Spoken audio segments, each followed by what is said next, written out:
Hello everyone, this is Showtime 112. 13 June 1982. The end of the Falklands War is just a day away. The situation for the Argentinians is quite desperate. The British are controlling most of the East Falkland Island, and their forces are now moving towards Port Stanley, the capital.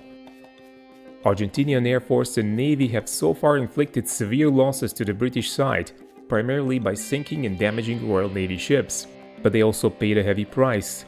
The 5th Argentine Air Force Fighter Group lost 10 of their Skyhawks and 9 pilots, but they were still not giving up. Around noon local time, 2 flights of 4 A-4 Skyhawks each launched from San Julian Air Base. The Nene flight was led by Capitan Antonio Zelaya. The other flight, call-signed Chispa, was led by Capitan Carlos Varela. Their target was a British troop concentration near Mount Kent, west of Port Stanley. It would turn out to be much more than that.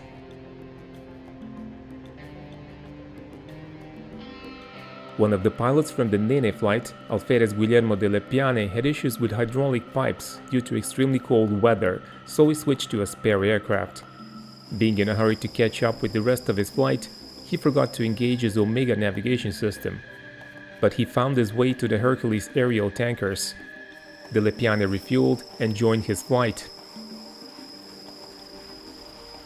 The Nene flight leader, Capitan Zelaya, had to abort because his engine ingested some fuel during aerial refueling. It started to overheat and Zelaya turned back, leaving Tenente Luis Cervera to lead. The 2 flights also switched their order, and the Chispa flight took the lead, while the 3-piece Nene flight followed. The Skyhawks were armed with Spanish-built BRP parachute-retarded bombs. This type of a weapon was well suited for extremely low-level attacks performed by Argentine pilots. In fact, the use of inadequate bombs and fuses early in the war saved some British ships from destruction or heavy damage. But the lessons have been learned by this phase of the war. The Skyhawks dropped down to extremely low level, and once they reached a point roughly north of their target, they turned south. The ground radar controller at Port Stanley contacted them on the radio and informed them of British combat air patrols. There was one to the east of Stanley, one to the west, several to the south, and one to the north of San Carlos Strait. The Argentine pilots apparently chose the only route of entry uncovered by the Sea Harriers. But there was an unpleasant surprise as soon as the Skyhawks reached the land. A British helicopter was on the ground, with its rotor spinning.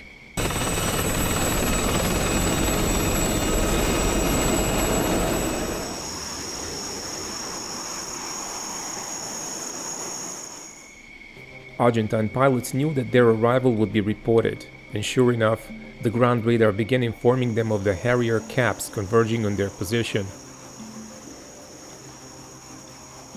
The Skyhawks were now flying east to west towards the British positions near Mount Kent. Those positions turned out to be the headquarters of 3rd Commando Brigade. The unit commanding officer, Julian Thompson, had summoned the brigade orders group briefing in the command tent. Fortunately for the British, the briefing was postponed for 2 hours.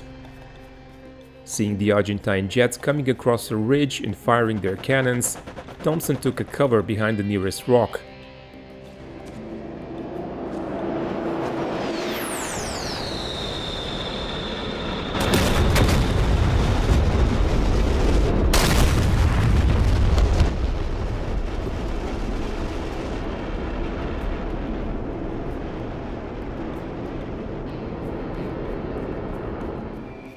Alferez Marcelo Moroni, number 4 of the Chispa flight, remembers seeing vehicles, command positions and helicopters on the ground. Their dark camouflage made them clearly visible against a much lighter background. The Chispa flight dropped their bombs and turned north.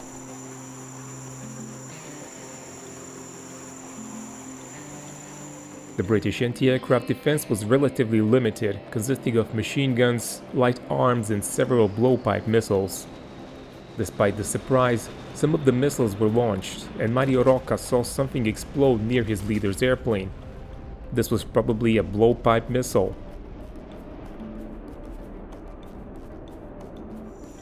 The second Skyhawk section soon followed, dropping their bombs as well.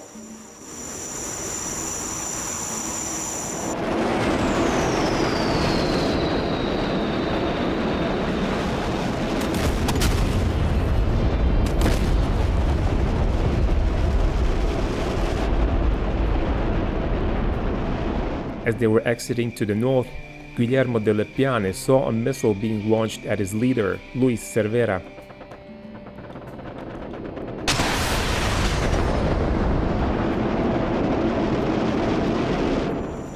He gave him a warning, and Cervera made a tight turn to the right. The missile missed and exploded on a hillside.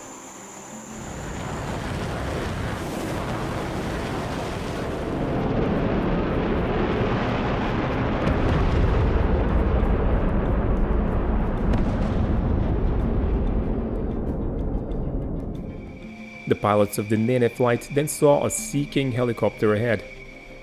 It was piloted by Lieutenant Commander Simon Thornwell. The sources give different accounts of what happened next. At least one of the two Argentine pilots opened fire on the helicopter. After several bursts, a Skyhawk pilot was able to hit a rotor blade, and Thornwell had to perform an emergency landing.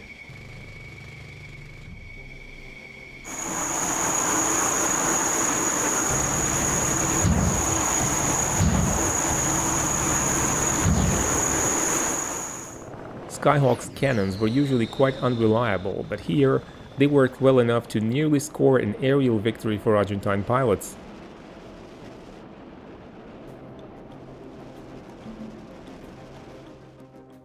The shooter was either Cervera or his wingman, De Lepiane, according to different Argentine sources, while Thornwell's account says that both Skyhawks opened fire. The first one missed, but the second one hit the rotor blades. De Lepiane checked his fuel state and realized it was only half of what he needed to get back to the base. His airplane must have been damaged and losing fuel. He retreated to the north and then eventually climbed, with only about 1,000 pounds in tanks. He asked for one of the tankers to come to his support. One of them agreed to come east, despite the risk of Sea Harrier combat air patrols. De Lepiane found the tanker at the last moment, but had to stay with it all the way, as the airplane was obviously losing fuel, which had to be constantly replaced by the tanker. De Lepiane eventually landed, having to use emergency blowdown system to lower his nose gear. Other Skyhawks all returned to base as well, with minor damage only.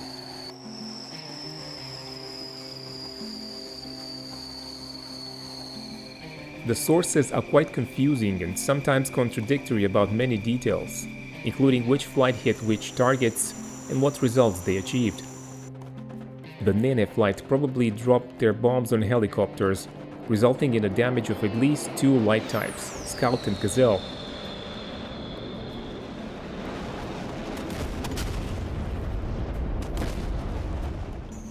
The Chispa flight most likely dropped their bombs on the command post of 3rd Commando Brigade. As already mentioned, the brigade order group briefing should have been in full swing, but it was postponed and the command tent was empty. According to the memoirs of unit commanding officer Julian Thompson, all the bombs fell within 50 meters of the command tent. Mortar and machine gun units were placed nearby as well. The soft peat absorbed most of the blast energy in splinters, but the tent was nevertheless shredded with splinter holes.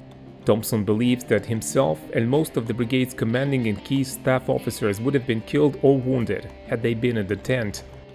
Argentine sources claim that the commander of all British ground forces, Jeremy Moore, was also supposed to attend the briefing. Some even tried to attach a game-changing element to this mission, as British forces could have been decapitated, which could have even led to a different outcome of the whole war. As for the British sources I could find, only one casually mentions that General Moore could have been there.